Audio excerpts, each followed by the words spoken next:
ناظرین اس وقت میں سوات کیپ ہاؤس منگورہ میں موجود ہوں. یہ ریاست سوات سے قائم ایک تاریخی دکان ہے. اس میں سواتی پکول جو ہے نا وہ تیار کیا جاتا ہے. اور سواتی پکول کب متعارف ہوا؟ ہمارے ساتھ نواز خان موجود ہے, ان سے جانتے ہیں. نواز, یہ بتائے کہ یہ کب متعارف ہوا؟ یہ جی تقریباً 1949-50 کے دہائی میں متعارف ہوا. اس وقت ریاست سوات کا دور تھا, والی سوات کا دور تھا. اس وقت سے یہ ہمارے دادا پردادا بنا رہے ہیں.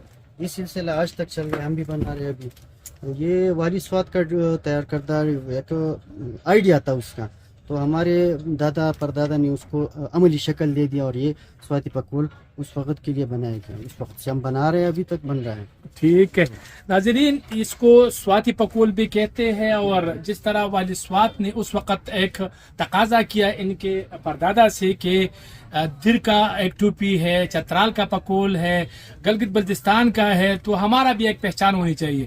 تو اس وقت سے مطلب یہ ان کے دادا نے اس کو ڈیزائن کیا اور اس کے سامنے رکھ دیا. پھر والی سوات نے اس کو پسند کیا, اور اس وقت سے لے کر آج تک یہ ریاست سوات کے دور سے مطلب سواتی ٹوپی کے نام سے جانا جاتا ہے, اور اس کو کافی استعمال کیا جاتا ہے, لوگ پسند کرتے ہیں.